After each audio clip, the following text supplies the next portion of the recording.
আৰু এটা বস্তু আপোনালোকক দেখাম, এই ধান খেতিৰ লগতে নতুনকৈ বস্তু এটা আমাৰ ইয়ালৈ এতিয়া মানুহসকলে আনিছে। দেখিছেনে? সেইয়া ইমূৰৰ পৰা সিমূৰলৈ ওখ ওখ এই গছবোৰ দেখিছেনে? কি গছ হয়তো ধৰিব পৰা নাই, নিশ্চয় ওচৰলৈ গ'লে ধৰিব পাৰিব। ওচৰলৈ গৈ কিনো দেখুৱাম, দূৰৰ পৰাই মই দেখুৱাই কৈ দিছোঁ বাৰু। এই গছবোৰ হ'ল পাম অইল। অসম চৰকাৰৰ ফালৰ পৰা 100% ছাবচিডি, ফ্ৰী, টোটেলি ফ্ৰী। আপুনি ছাবচিডি উল্টাই পইচা পাবহে। খেতি কৰিবলৈ এনেকৈ পথাৰতো কৰিব পাৰে এনেকৈ, দেখিছেনে? এই বস্তুটো হৈ গ'ল আপোনাক একদম খেজুৰ গছৰ দৰে হয়। আপোনাৰ 3-4 বছৰ মূৰত ইয়াৰ ফলবিধ লাগে। এই ফলবিধ হৈ গ'ল খেজুৰ গছৰ নিচিনাই, কিন্তু খেজুৰ দৰে নালাগে, কিন্তু তাৰমানে থপা থপাকৈ লাগে বস্তুটো। আপোনাৰ মুঢ়া এটাৰ দৰে হয়, তাতে বস্তুটো ফলটো লাগে। আৰু এই ফলবিধ হৈ নিবলৈ আহিব আপোনাৰ কোম্পানী আহিব। কোম্পানী আহি নিজেই লৈ যাব, আপোনাৰ উচিত মূল্য দিব। আপোনাক কেজিত 20 টকা বা 22 টকাৰ ভিতৰত কেজিত মানে পাৰ কেজিত 20-22 টকামান হ'ব পাৰে, এনেকৈ বুলি শুনিছোঁ। আৰু আপোনাৰ ইয়াত 7 বিঘামান কৰিছে। চাৰিওফালে ফেঞ্চিং, তাৰপিছত পানীৰ প্ৰয়োজনটো বেছি হয়। ইয়াৰ পানীৰ কাৰণে আপোনাৰ বৰিং বহাই দিব আপোনাৰ কোম্পানীৰ ফালৰ পৰা। কোম্পানী মানে চৰকাৰৰ ফালৰ পৰা, আৰু ধৰি লওক বৰিং বহাই দিব। আপোনাৰ পানীটো খৰালি মাহত দিব লাগিব, কিন্তু পানীটো বহুত প্ৰয়োজন হয়। এজোপা গছত প্ৰায় 400 লিটাৰৰ পৰা 300 পৰা 400 লিটাৰ মানে পানী আহৰণ কৰে দিনটোত, তেনেকৈ বুলি শুনিছোঁ। তো এজোপা গছত যদি 300-400 লিটাৰ পানী ডেইলি লাগে, কিমান পানী লাগিব চিন্তা কৰক। সকলোৱে খেতিটো পচন্দ কৰা নাই আমাৰ ইয়াত। এইজনে পৰীক্ষামূলকভাৱে মানুহ ঘৰে কৰিছে এবাৰ, আৰু কি হয়। যদি ভাল হয় পিছত চাগে কিছুমানে বাকীসকলেও কৰিব পাৰে, সম্ভৱ। আমিতো এতিয়ালৈকে বৰ্তমান পচন্দ কৰা নাই এতিয়ালৈকে, কাৰণ মানে গছজোপা প্ৰায় 30 ফুটৰ আৰে এজোপা গছৰ পৰা আনজোপা গছলৈ প্ৰায় 30 ফুট হ'ব লাগে। তো সেই হিচাপে আপোনাৰ মাটি বহুত প্ৰয়োজন হয় গছজোপা খেতি কৰিবৰ কাৰণে। আপোনাৰ এবিঘা মাটিত প্ৰায় 19 জোপামানহে ধৰে বুলি কৈছে। 19 জোপা যদি ধৰে এবিঘা মাটিত, তো 7 বিঘা মাটিত কিমান ধৰিব চিন্তা কৰক। আৰু প্ৰডাকশ্যনটো আপোনাৰ বিঘাত 40 কুইণ্টেলমানকৈ ওলাব বুলি কৈছে। এতিয়া 40 কুইণ্টেল নোলাই এতিয়া ফলবিধ লাগিব। তাৰপিছত মালিকৰ মুখেৰে শুনিলেহে গম পাম কিমান ওলাইছে কিমান নাই ওলোৱা। নিজে আহি মানে কোম্পানী আহি নিজে বাৰীৰ পৰা লৈ যাবহি, দেখিছেনে? বাৰীৰ পৰা লৈ যাবহি বুলি কৈছে।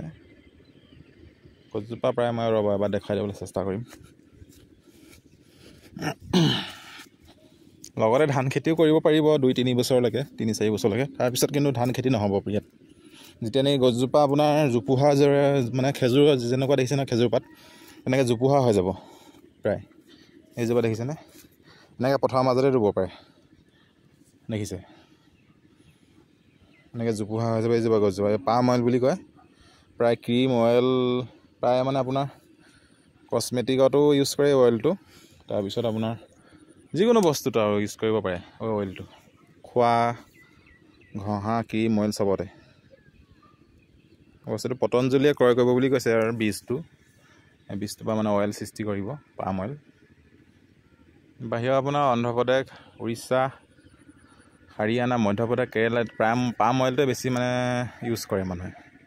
খোৱাটো ইউজ কৰে প্ৰায়, যেনেকৈ আমি শাক পাচলি ইয়াত মিঠাতেল খাওঁ, যিকোনো ক্ষেত্ৰতে মিঠাতেল আমি ইউজ কৰোঁ, ঠিক তেনেধৰণে তাত পাম অইলটো ইউজ কৰে ইয়াত খোৱা বোৱাত।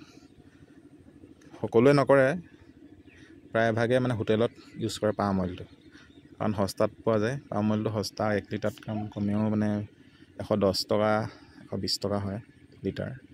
100 টকাৰ ভিতৰত পোৱা যায়, 100 টকা মানে 110-5 টকাটো পোৱা যায়। সেইকাৰণে মানে পাম অইলটো বেছি চইচ কৰে মানুহসকলে।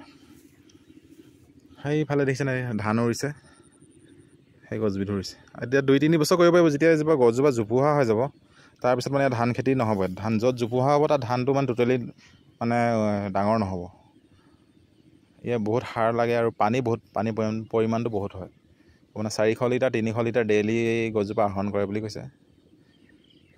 মানে যিসকলে ইয়াত পুলি আৰু যিখিনি বস্তু দৰকাৰ দিবলৈ আহিছিলে তেওঁলোকে কৈছে 300 পৰা 400 লিটাৰ ডেইলি আহৰণ কৰিব কৈছে পানী।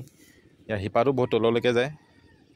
এই বস্তুটো একচুৱেলি আমাৰ ভাৰতবৰ্ষৰ নহয়, বহুত ক'ৰবাত ইণ্ডোনেছিয়াৰ পৰা বস্তুটো প্ৰডাকশ্যন হয়, মানে ইয়ালৈ আহিছে। লাহে লাহে আমাৰ ইণ্ডিয়াত অসমতো বহুত জেগাতে হৈছে, অৰুণাচল ফালে হৈছে প্ৰায়।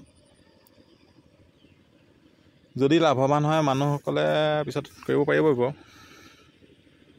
যদি ইয়াত লাভৱান বুলি দেখা যায় বস্তুটো। নহ'লে এনেই আপোনাৰ এনে খেতি কৰিলে আপোনাৰ মাটি প্ৰায় 7-8 বিঘা কৰিলে মানে প্ৰায় আপোনাৰ চবখিনিয়ে ফেচিলিটি মানে ফ্ৰী পাব। জেওৰাৰ পৰা ষ্টাৰ্ট কৰি ফেঞ্চিং, বৰিং, পানী, ৱাটাৰ ছাপ্লাই বহাই দিব, সকলোখিনি ফ্ৰী। আৰু পইচাও কিমান টকা পাব আপোনাৰ, সেইটো ছাবচিডি থ্ৰুৱেদি সোমাব। 3 বছৰ পাছত সোমাব পইচাটো, 2-3 বছৰমান সোমাই যাব আপোনাৰ একাউণ্টত। এটা পুলি দাম বোলে 150 পৰা 200 টকা হয়, কিন্তু ইয়াত ফ্ৰী, টোটেলি ফ্ৰী দিছে, দেখিছেনে? পাম অইল গছ।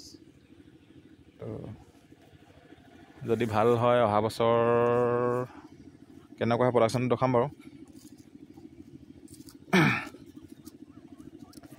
এতিয়া পাম অইলটো বাদ দিছোঁ বাৰু, বাদ দিয়ক। এই বস্তুটো দেখিছেনে? এয়া কেনেকৈ থেপা থেপি হৈছেনে? এয়া হৈছে ধান খেতি। কি বুলি কৈছোঁ, কিয় থেপা থেপি হৈছে বুলি কৈছোঁ দেখিছেনে? এই ধান খেতিডোখৰ ৰোৱা নহয়, কিন্তু সিঁচি দিয়া হৈছে ইয়াত। সেইটো কাৰণে মাজতে ক'ৰবাত খালী আছে দেখিছেনে? এয়া ক'ৰবাত খালী হৈ আছে, এইডোখৰতে থেপা থেপিকৈ হৈছে। এয়া সিঁচি দিছে কাৰণে এনেকুৱা হৈছে। সিঁচি দিলেও বোলে ধান বৰ ভাল হয় দেখিছোঁ, কিন্তু ভালেই দেখিছোঁ বাৰু। প্ৰায় মাজে মাজে ক'ৰবাত খালী হৈছে, খালী হৈছে দেখিছেনে? আৰু ঘাঁহৰো সংখ্যাটো বেছি হৈছে, অলপ ঘাঁহ ওলাইছে দেখিছেনে? এনেই ধানবোৰৰ গা গঠনটো ঠিকেই হৈছে বাৰু, দেখিবলৈও ভালেই লাগিছে। খালি অলপ মাজে মাজে নিৰানি কৰিব লাগিব, অলপ ধানবোৰ খাজিব লাগিব মাজে মাজে, দেখিছেনে? এইবোৰ অলপ ইয়াৰ পৰা উঠাই পানি সেই তাত ৰুবগৈ লাগিব, নহ'লে মালিকৰ লছ হ'ব। যিমান পাব লাগে সিমান নাপাব। য'ত বেছি হৈছে তাত ধান বেছি নহ'ব, পতান হৈ যাবগৈ, ধান নহ'ব, থোক নহ'ব, গা গছ পাত বেছি হ'ব, দেখিছেনে? এনেই ভালে হৈছে বাৰু গা গছবোৰ। অলপ কষ্ট কৰিব লাগিব, কেইটামান হাজিৰা খাব, হাজিৰা মানুহ কেইটামান লগাব লাগিব ইয়াত, দেখিলে? একেটাই কথা হয়, এনেকৈ ৰোৱা আৰু এনেকৈ সিঁচি দিয়া একেটাই কথা হয়। ৰুলে মানে 2 টকামান বেছি খৰচা হয়, সেয়া সিঁচি দিলে 2 টকামান কম হয়। কিন্তু কম হ'লে কি হ'ব, পিছত আকৌ হাজিৰা আপোনাৰ নিৰানি দিব লাগিব, ধানবোৰ খাজিব লাগিব, সেইফালে কমি গ'লে কি হ'ব, আকৌ পিছত বাঢ়ি যায়। একেটাই কথা। এতিয়া এইবিলাকত ৰুইছে যদিও মাজে মাজে এইবোৰ ঘাঁহ ওলাইছে, এইবোৰ আৰু সৰু সুৰা ওলাবই আৰু, এইখিনি ঘাঁহ ওলাইছে। ঘাঁহ নহ'লেও আকৌ সাৰ নহয়, ঘাঁহটো হ'বই লাগিব। একেবাৰে ঘাঁহ নোলালেও ধান নহয়, মানে এইটোৰ ওপৰত পৰস্পৰ নিৰ্ভৰশীল, হয়নে নহয়? দেখিছেনে কিমান ধুনীয়া হৈছে ধানবোৰ। আবেলি সময়ত প্ৰায় ধাননি পথাৰ ফালে এপাক মাৰিব, যদি ওচৰে পাজৰে থাকে, তেতিয়া মনটো বিৰাট ভাল লাগে, একদম মুকলি দিব, ফ্ৰেছ। আজিলৈ বাই, থেংক ইউ।